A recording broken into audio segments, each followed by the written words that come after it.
Jackson. On behalf of my co-hosts Isaac Simpson and Maria Perry, I'd like to welcome you to this episode of Short on Shorts. Our special guest reviewer this week is Anastasia Washington, an actress and a writer known for her work on Legion of Leia. And today we're reviewing The Dogist, directed by E.G. McLeavey-Fisher. Make sure to check it out before watching our review. The link is in the description below. Enjoy the movie and our review. Our first film is Kevin's pick, The Dogist, directed by E.J. McLeavey-Fisher and starring as himself, the dogist Elias Weiss-Friedman.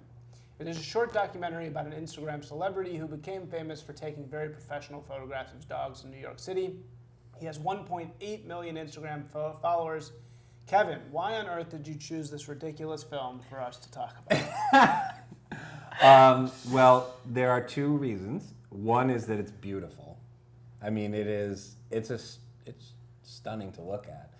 And the second is because it did something that doesn't happen a lot, and every time it does, I kind of make mental note of it because it's a small but meaningful thing for me. And that is, it made me reevaluate certain things that I'm a snob about. It made me realize, because he actually has the line, right, where he says, people need it, right? And it made me, immediately, my mind went to Piano Cat, right? Because I'm such a snob about, I mean, it used to be a mantra of mine, like, I don't want cat videos, I don't want cat videos, I don't want cat videos. And the truth is that I sit in my bed with my wife and we watch cat videos. Yeah. You know? And this is like that, except for with dogs, and way more beautiful than a lot of those cat videos. But it just made me face the fact that there is actually value in these, right? Even if it's not the thing that I would make, right?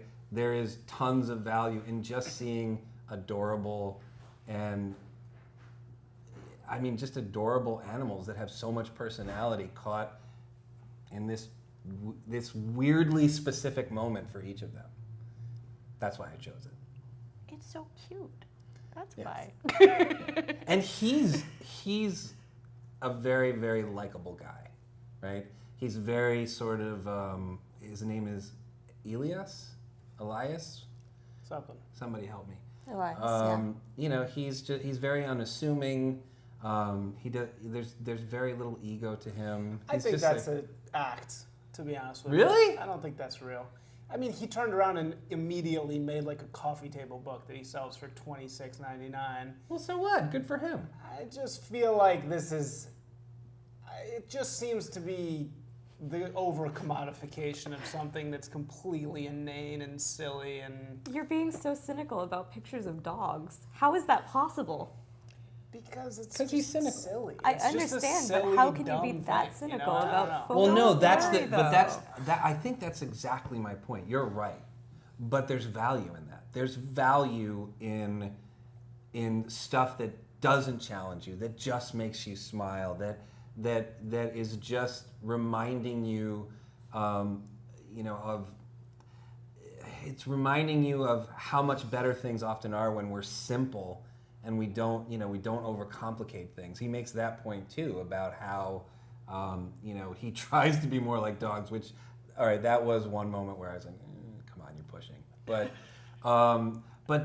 his larger message is actually really good. That they're very, very simple, right? They need very few things. And if we as people were more like that, we would probably all be way happier. In fact, not probably. We would definitely all be way happier. Says the guy, shilling street dog photos on technology for millions of dollars. I mean, like, And give yet me a break. still seems very sad. He seemed like a very Right. sad man. Can I just say, I think my favorite part of this was when he was like, yeah, I felt kind of depressed and isolated and I needed some sort of connection, but I don't have a dog.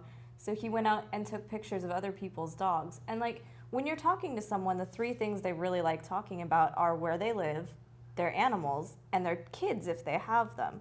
So like taking out your camera and asking to take photos of other people's dogs is cool, but like if you did the same thing at a regular park instead of a dog park, like that would You'd be not a be pedophile. cool That's at all. his next The coffee book. kid Don't is. take that away from That's him. terrifying to me. Like the That's a fact good that there's a point. very weird line there, it That feels is like. true. I just found him calculated. I found this whole character, that he was being like, I'm like a sad guy who just wanted to take pictures Wow, of dogs. that's so cynical.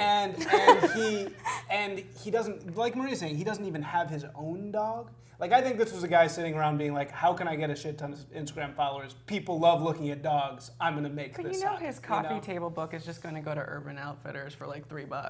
It's going to be $3? No, that thing costs like $30. Yeah, and in a week it'll be $3. I don't know. Does I mean, anything I at didn't Outfitters even. cost I didn't $3? even know. It does. You know. I mean, look. If that's true that he was that calculated, then good for him. Good, because then what he's done is he's achieved what everybody in today's me, attention on me generation wants, which is virality, right? He figured out how to do it, so good for him. If But that's the if he's truth. And the true. fact that he's cashing in on it, well, everybody should be able to cash in on the thing that they do that they're really good at. Why? What's wrong with that? Isaac, There's nothing wrong with Are that. you cynical because you wish you had his following? Not for taking pictures of dogs. And I certainly don't wish I had some inane coffee table book that, like, you know, people buy for their, you know, in Christmas stockings. Anyway, I do. I wish that. All right, so if you're really, really super cynical, this movie is not for you. Deeperly. Cute. It has cute dogs. Here, let me take this last Deeperly. argument and we'll move on. But Okay. don't you think that this is, even dog videos, and you know, hey, I watch dog videos, love the sloth videos, even though, you know, the sloths are being tortured technically in those videos. But anyway, doesn't that I've never seen a sloth supplant- video. Doesn't that supplant real life warmth and cuteness? I mean, aren't you basically using these digital little bits of candy to just make yourself feel good for a couple moments instead of actually going for the real But thing? isn't that what all entertainment is? Are you comparing dogs to porn now? I am. I am. These are like fluffy porn in a way. No, we're not going. No, I feel now I'm gonna feel weird. No, I feel like you just Now you're gonna feel weird. It feel took that weird. long. I'm gonna feel weird every time I watch a video if I feel like it's fluffy porn because I'm not into that. No, you're right. no, That's actually fluffy the porn wrong- is a that's whole the different wrong thing. term. No, I think it's important to have those moments. Sometimes you're just like, you know, sitting at your desk writing or something, and you need that moment. So I watch Sail Cat just to get me through it. Just that moment of sailing, sail the cat. I need that.